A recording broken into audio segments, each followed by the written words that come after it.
Каков кривичен законник беше предложен, какви измени донесе државата, што се случува со суспензијата на обвинителката Вилма Русковска, до каде се процесите во моменти кога се носи предлог закон за амнестија по скратена постапка. За сите овие теми, но и за многу повеќе, денеска моја гостинка е Вилма Русковска. Ви благодарам, обвинителке, што ја прифативте нашата покана. Благодарам за поканата. Вие сте суспендирана во моментов, требаше Советот на јавни обвинители да одлучува дали ќе бидете разрешена или не. До каде е овој процес, што се случува, имате ли некакви информации? До каде е процесот не знам, само очекувам Советот да донесе одлука за моје разрешување. Имате некакви информации? Па така се зборува и такви информации имам добиено. Од каде, односно од кого е притисокот, ако можете не да знам, кажете? навистина не знам. Од каде, дали има притисок и од каде навистина не знам. Да, тоа ми беше моментот, дали доаѓа од внатре од обвинителството или од институциите, односно од државата. Пак ќе повторам, навистина не знам. Имавте средба со представниците кои што го чешлаат судскиот совет, тоа доаѓа од прилика година и месец по оној допис кој што го испративте и до Европската унија и до Соединетите Американски држави да ги проверат фактите кој се бори со криминалот. Така барем имавте наведено.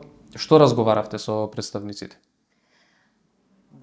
Нив првенствено ги интересираше кои беа причините за мојата суспензија. И навистина, кој им ги кажав причините, се работи за тројца судии, беа изненадени, навистина. Можам да кажам и непријатно изненадени. Вика, дали ова некојаш се случило претходно? Викам, не. Буквално, зашто предметот бил во еден уписник, не бил во друг.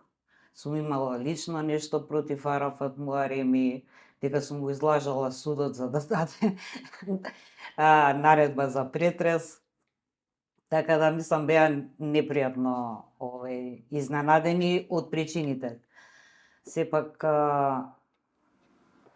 не дали сум јас во прашање, било кој да е, мислам, за тие причини да времено да далечи шеф на обвинителство за гонење организиран криминал и корупција, не е добро. И не мислам, лоша слика и лош печаток остава и во јавноста кај нас, и во меѓународната јавност, мислам. Да, дефинитивно Европската унија се има заинтересирано за овој дел, чим ве контактирали, чим сте разговарале со нив. Ќе се најде ли тоа во извештајот за Македонија? Мислам, дали ви кажа дали ќе се најде?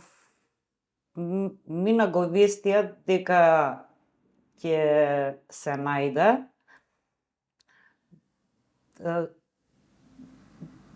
Вика, така ми кажа, вика, ќе гледаме и ова да го офатиме, затоа што, вика, наша првенствена задача е работата на судскиот совет и воопшто на судовите. Но, вика, ќе гледаме и ова да, без разлика што се работи за обвинител, да влезе во извештајот. Излеговте на поддршка за студентите кога станува збор за кривичниот законник. Ќе почнам сега малку и за кривичниот законник. Слаб одзив. Да, се изненадив дека имаше толку слаб одзив. Сепак очекував многу поголем одзив од студентите и на правниот факултет, а и од другите факултети. Мислам, сепак се работи за една материја за правораздавање што сите граѓани ги тангира. И утре, мислам, и другите студенти, без разлика кои факултети ќе ги завршат, сепак правосудството е еден од столбовите на државата. Како гледате на правосудството во Македонија 2023 година? Функционира, не функционира? Од ваше гледиште, не како обвинител, лично ваше гледиште. Па, Не знам, навистина не знам што да кажам. Не сум имала контакт веќе повеќе од една година, но граѓаните очигледно според сите анкети имаат многу слабо мислење воопшто за правосудството. И за судството и за обвинителството според анкетите. Да, и во таков момент носиме измени на кривичниот законник. И тука практично доаѓа до амнестија за дел од функционерите, без да се донесе законот за амнестија кој што е сосема друг.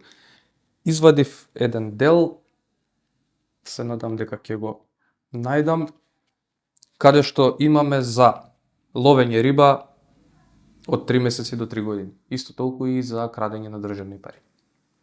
Да, ги читав и јас сега измените што се донесени,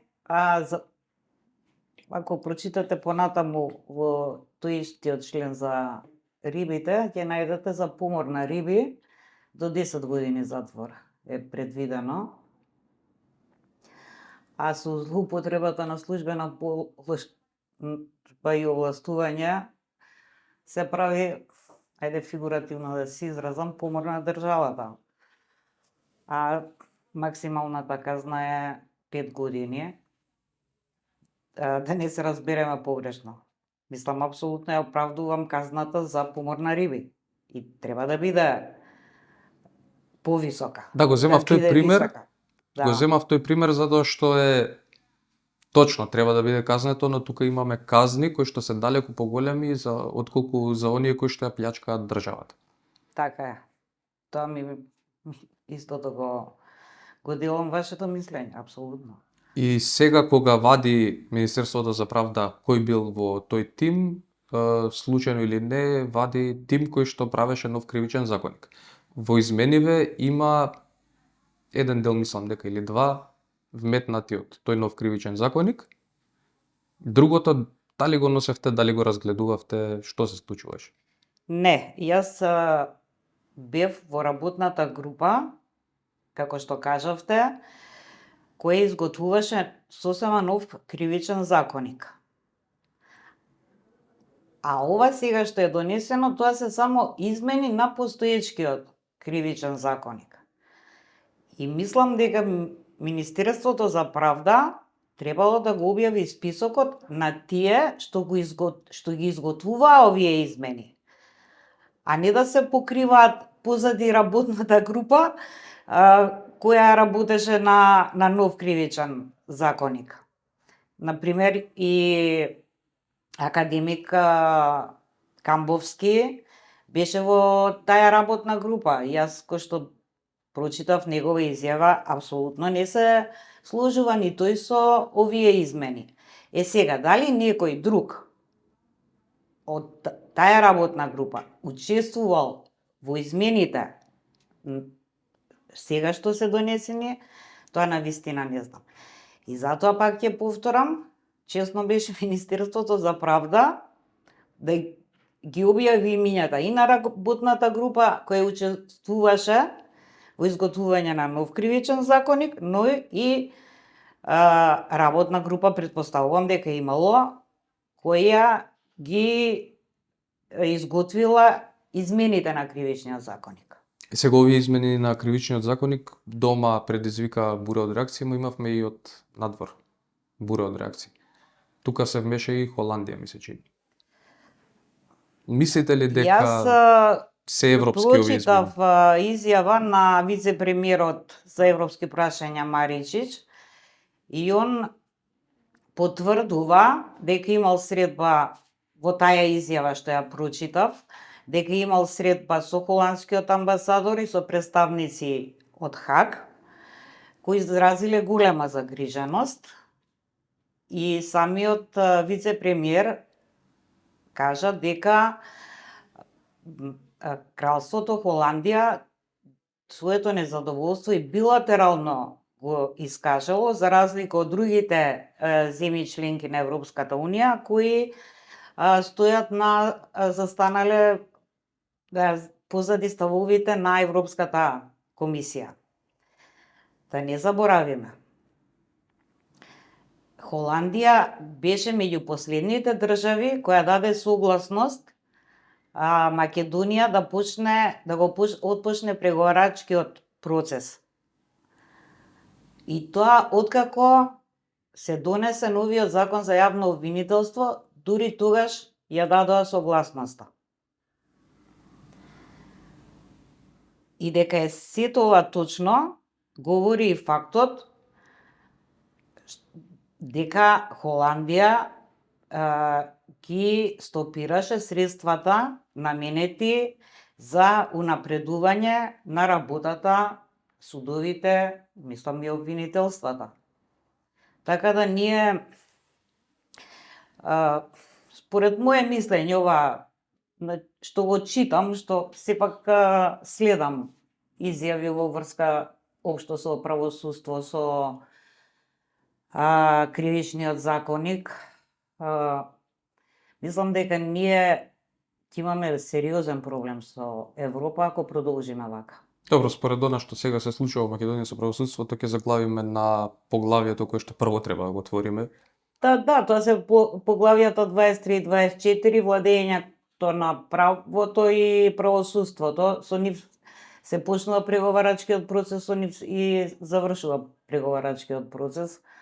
Така да имаме многу сериозен проблем, мислам. Европа ни кажа дека овие измени не се европски, дека се далеко од тоа што треба да биде според европското законодавство. Од друга страна, вие сте долго време обвинител, дали се враќаме наназад со овие намалени казни за функционери?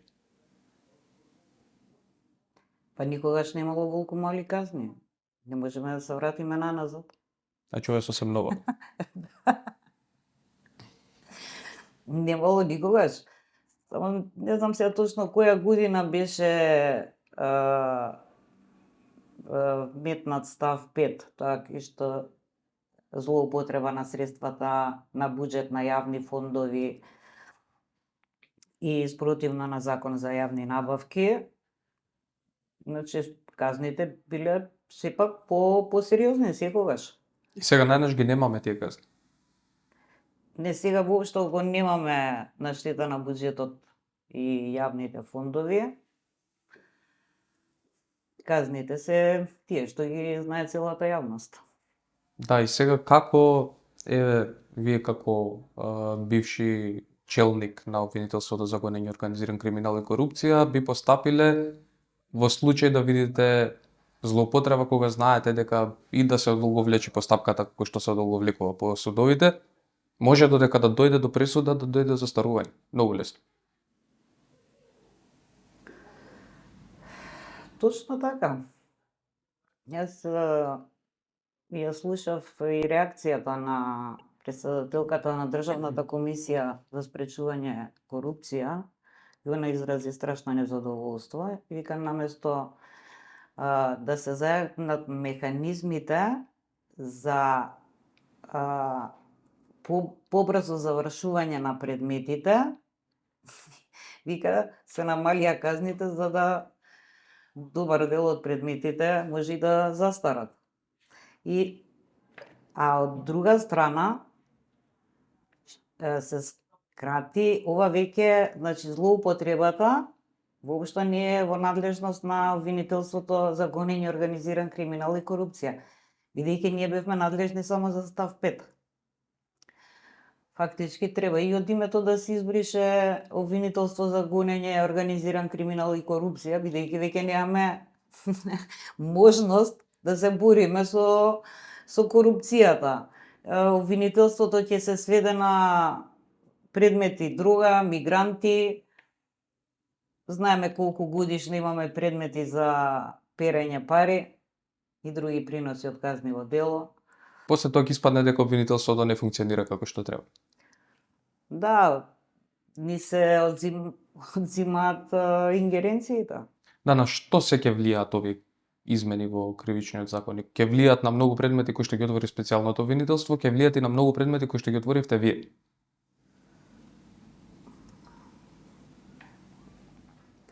Па ќе влијаат, да. Ќе влијаат. И Ќе можеме треба согласно измените да се изврши преквалификација на обвинението да претрпи одредени измени, нели согласно новиот закон, измените на законот и така.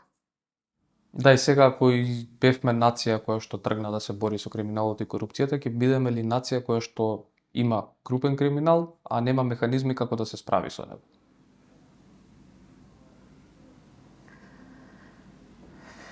Мислам дека во второ што кажавте е многу поточно.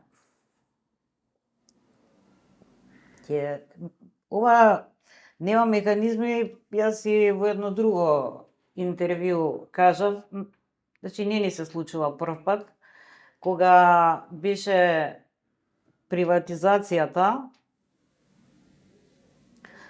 се избриша една одредба од злоупотребата, каде што со која можевме да ги гониме директорите, доколку на незаконит начин прават приватизација и така, и таа одредба се избриша.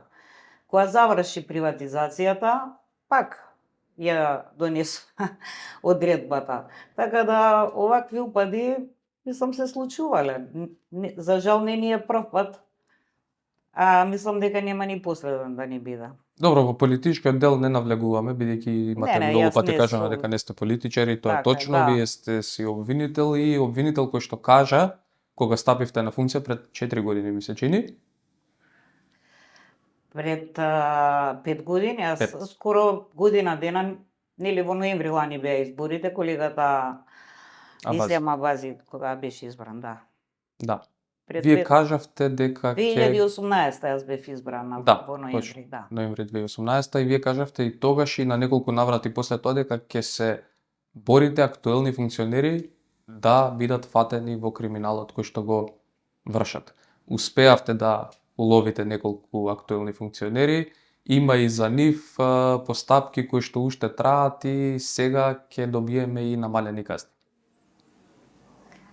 Дали е ова барем на навидум некаков договор за да може да се случи тоа да не одговараат функционерите? Бидејќи се сведува на тоа на крајот од денот кога ќе го погледнеме предлогот што помина во собранието. Па тоа е мислењето на целата јавност. Не е дали е лично мој или не, тоа е мислење на целата јавност. Мене и ден денес по улица кога одам, ме застануваат граѓани да се поздрават. Обвинителке, што се случува? Викам, тоа е, што да правам? Да и сега Се некако многу обидов нешто да направам, не успеав. некако многу брзо ни дојде и овој закон за амнестија кој што е предложен и тоа ќе се донесе по скратена постапка во собранието.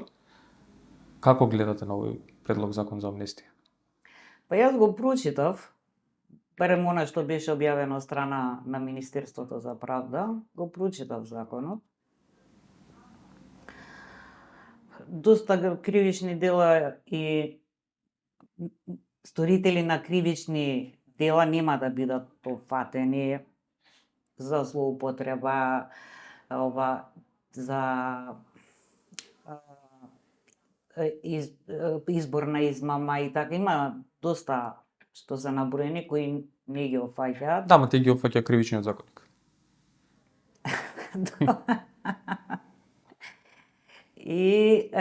Но јас во суштина сум против носење закони за амнестија.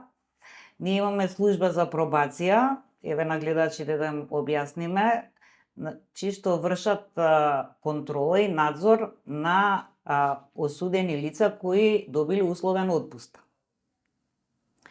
Сметам дека треба на нив да им се дадат ингеренции со секој затвореник, односно осуденик, кој исполнува услови за условен отпуст, они да разговараат и они да носат одлука дали се ресоциализирал, дали може да биде пуштен условен отпуст. Мислам дека на тој начин да се реши треба оваа работа да се реши, а не знам, 2 пати у годината да носиме закони за амнестија. Да, токму тоа имаме од друга страна, како што кажавте, и пробацијата како алатка за условен отпуст, имаме од друга страна и председателот секоја година помилува затвореници. Дали ни се потребни да носиме вакви закони цело време кога имаме веќе алатки кои што може да ги растеретат затворите, ако веќе ни дошло до растеретување на затворите? Па, токму тоа и сакав да го кажам. На овој начин ќе се растеретуваат во секој случај затворите. И така се прави, знам во Соединетите држави е така, мислам и во други држави во Европа дека е така. И не зошто да носиме закони за амнестија, само да им се даде таа алатка на службите за пробација. Така имавте повеќе пати кажано за притисоци кои што доаѓале додека бевте шеф на обвинителството, не кажавте од кого се, дали еве денеска можеби ќе сакате да кажете од кого доаѓаа притисоците. Рековте дека било од некоја владеачка гарнитура, не кажавте од која владеачка гарнитура. Не, нема да кажам, не кажав не затоа што се плашам нешто, него немам доказ. И јас скоро после секое гостување на некоја на телевизија добивам опомени пред тужба, после тужби за клевета и така. Сега моментот имам две, една од господинот Рашковски, една од господинот Аравот Муареми. Така да за нешто што немам доказ,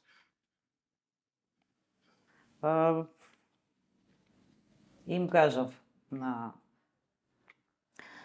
судиите што беа дојде на доценската мисија, мислам дека е доволно. И исто така кажавте дека имавте понуда да бидете заменик државен јавен обвинител за да тргнете еден предмет. Мислам, индиректно ви било дадено. Дали е тоа од истите оние кои што ви имаат вршено притисок?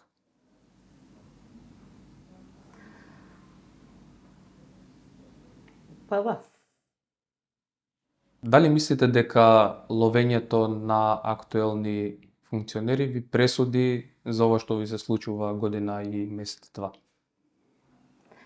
Па мислам да. Тоа е причината. Имавте најавено дека никогаш не би била целта фотелјата и функцијата. Тоа го кажавте Да. уште претходно, го имате кажано и неколку наврати. После тоа, како после година и еден месец гледате? Направивте ли доволно, можевте ли повеќе? Видете, секогаш може повеќе и секогаш може подобро. Но толку можев. А иначе ја сметам дека можев и повеќе и подобро. Но видете, на било кој, еве, и на колегата Абази, било кој што ќе дојде после него,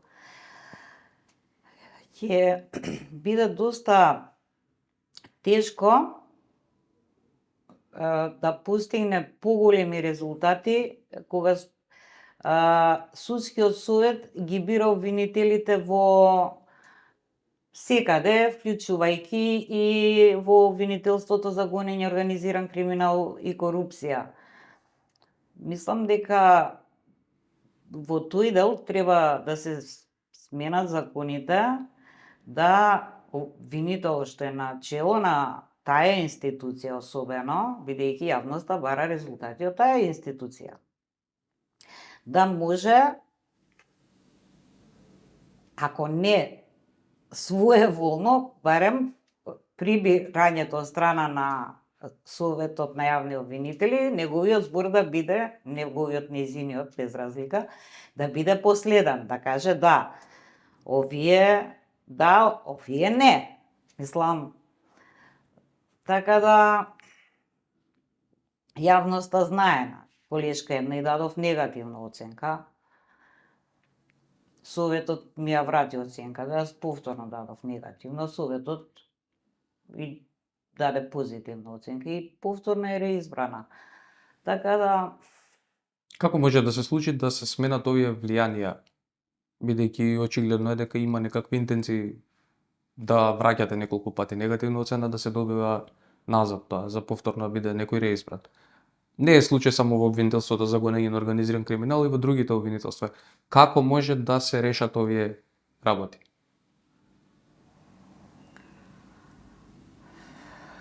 Па тоа многу зависи од првиот човек на обвинителството, а и првите луѓе на висшите обвинителства. Така да може, све може да се реши, само треба да се сака и да се има добра волја.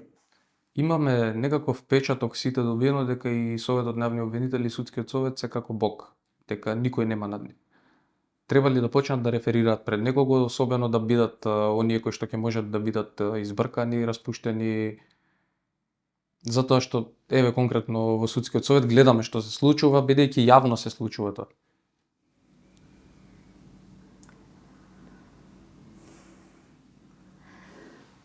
Не знам како тоа би се решило до они да одговараат пред никого, тогаш се губи интенцијата за нивното основање.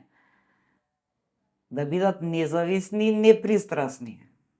И сега, кои они одговараат пред некого, значи таа независност се губи, а повторно ќе кажам, тоа беше причината да се формираат. Да, од друга страна гледаме дека во Судскиот совет конкретно се случуваат јавно овие работи и јавноста добива впечаток дека веќе има влијание врз нив. Дека не е тоа толку наивно колку што можеби се обидува да се представи пред јавноста.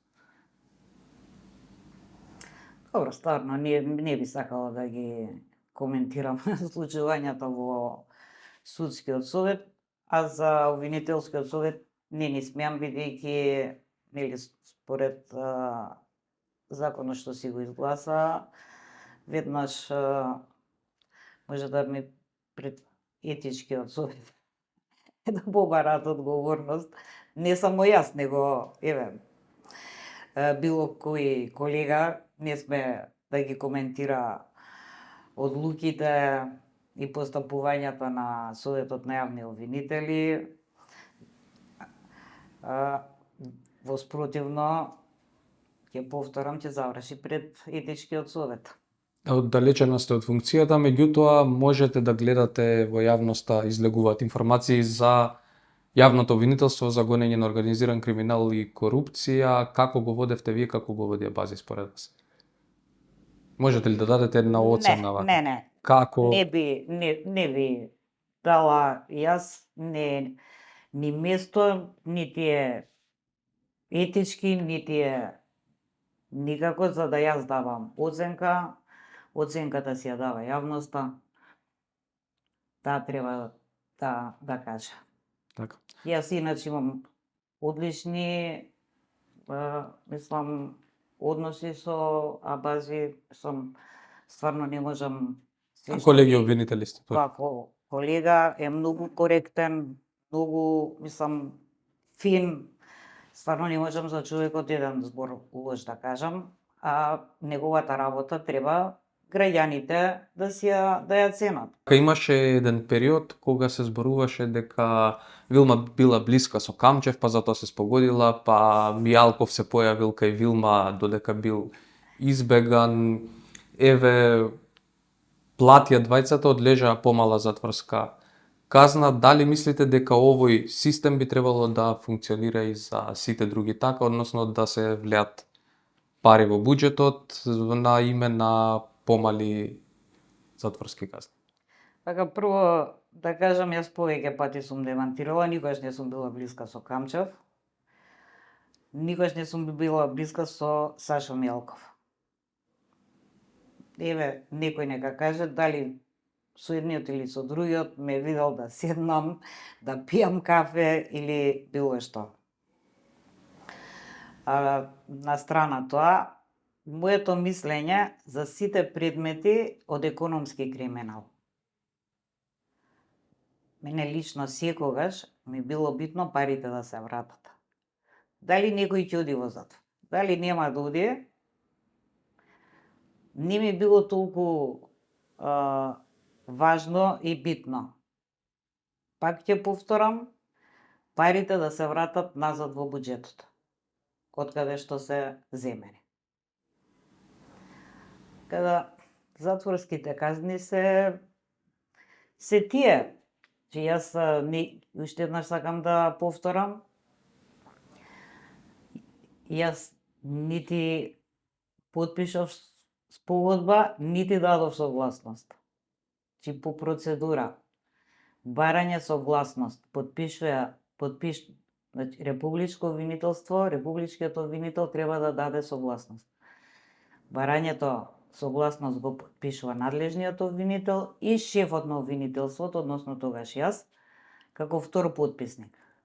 Согласноста за тие казни ги даде јавниот обвинител на Република Северна Македонија. Спогодбите ги потпиша надлежниот обвинител. Така да јас со тие спогодби и согласности на вистина немам ништо. Му истекува на Јовевски мандатот наскоро, дали имате аспирации, може би да бидете државен јавен обвинител? Не. За сега како што стојат работите, не. Последно кажавте на почетокот дека очекувате да бидете разрешена, што доколку не бидете разрешена? Што ќе се случи понатаму? Во кој обвинителство се враќате, каде продолжувате со работа? Па јас имам решение за основно обвинителство Скопје. Бидете, тоа дека ќе бидам разрешена, ќе бидам, тоа е сигурно. Но доколку се случи некој чудо, би побарала во некој од помалите обвинителства, каде што фалат обвинители, така уште неполна година, да им помогнам таму кај што нема обвинител или има еден обвинител или така. Но, пак ќе повторам, апсолутно не верувам во тоа, толку сум убедена дека ќе бидам разрешена. Така, ви благодарам многу на разговорот. Молам.